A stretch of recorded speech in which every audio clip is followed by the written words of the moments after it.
こんにちは。背景イラストレーターの上和田照です。今回の動画ではこちらの背景のメイキング解説をしていきます。自然物を作る時の注意点からそこに人工物をなじませるコツまで様々な解説を入れてますので、ぜひ最後までご覧ください。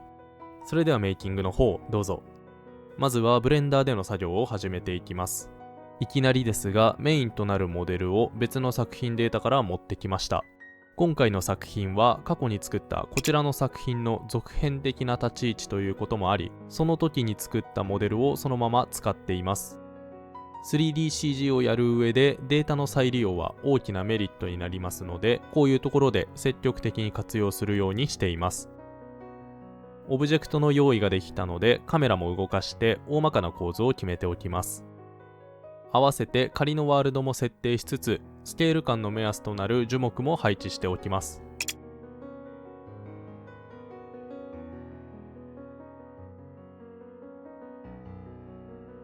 それではここから地面を作っていきます。平面を軽く細分化したら、そこへマルチレゾリューションモディファイアを追加。スカルプトモードに切り替えて形を作っていきます。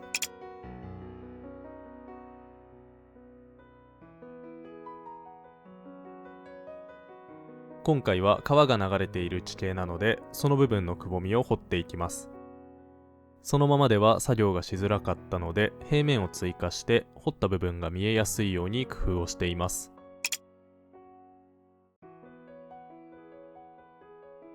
同時にマテリアルの設定も軽く済ませたら、ディスプレイスメントモディファイアを追加して自然な凹凸をつけておきます。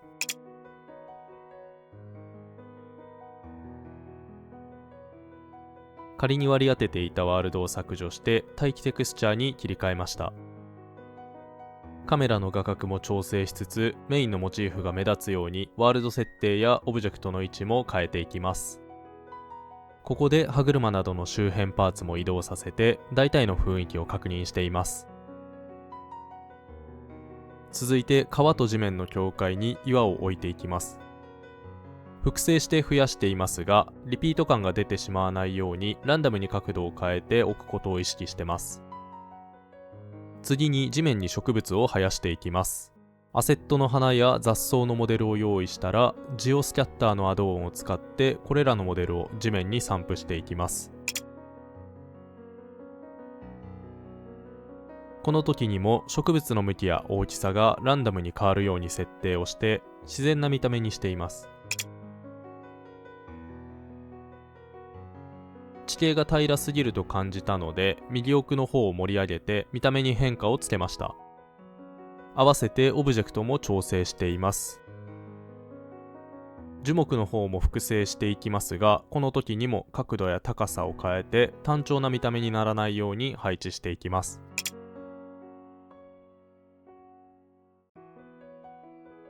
カメラの外側にも樹木を置いていきます。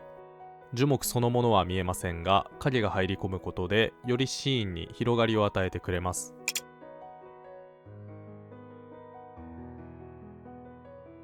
次に奥の地形を作っていきます。こちらは平面を細分化してからプロポーショナル編集で変形させて作りました。はっきりとは見えない部分なのでこだわりすぎずシンプルな作りに留めています。続いて川の上流部分を作っていきますが、今回は大胆に岩で塞いでみました。ただそれだけでは不自然なので、小さな滝を配置して自然な見た目に近づけています。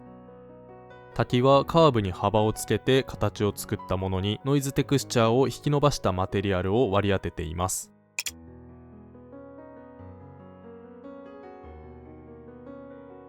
合わせて樹木の方も調整していきます。背の高い樹木が多く窮屈なイメージがあったので、少し背が低いものへと変更しています。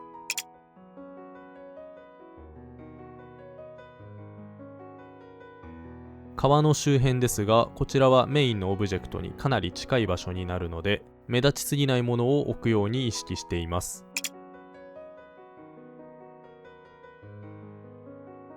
そうしたら周辺にパーツを散りばめていきます。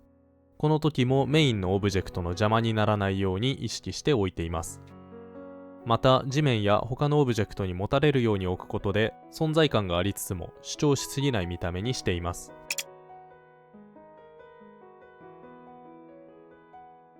大時計にも調整を加えます。周りの飾りをずらしたり折り曲げたりして不完全な形にすることで、この時計にはかつて何かが起こった、そんな物語性を与えています。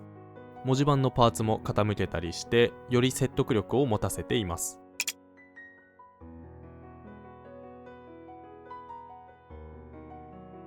続いて地面の調整です。川が流れている部分からも植物が生えているので、これを直していきます。ウェイトペイントモードで川の部分だけ赤く塗り、ここには植物が生えないように設定をしました。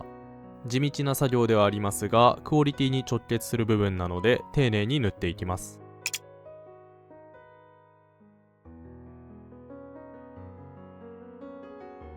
合わせて川底の見た目も修正していきます。地面のシェーダーとは別に小石のシェーダーを用意したら、濃度を組み合わせて白黒のマスクを作ります。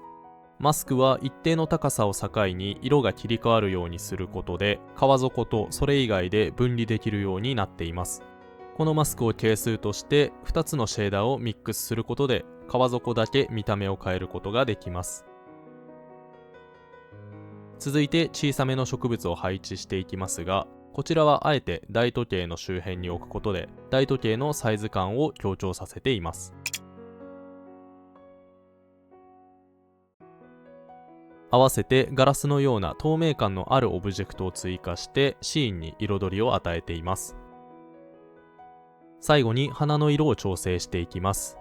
赤色一色だけでは味気なかったので、濃度を組み替えてランダムに色が変わるようにしました。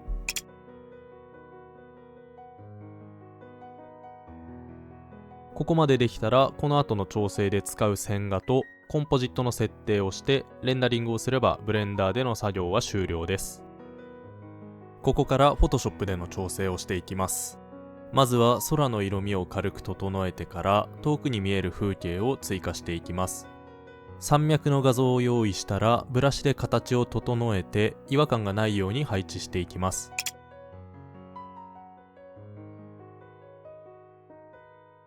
次にブレンダーで描き出した線画を載せつつ、グレアの画像も重ねて光の表現を追加していきます。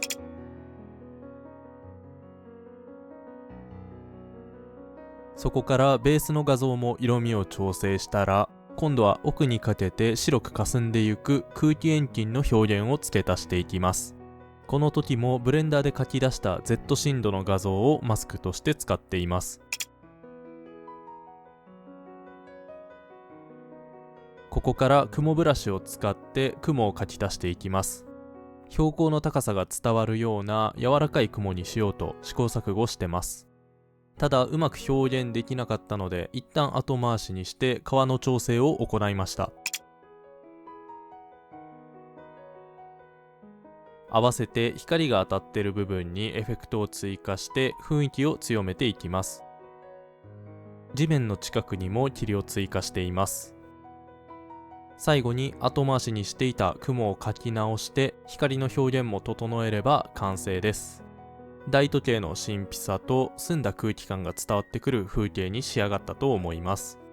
今後もこうしたメイキング動画を上げていきますので、興味のある方はチャンネル登録をしてお待ちください。それではまた次回の動画でお会いしましょう。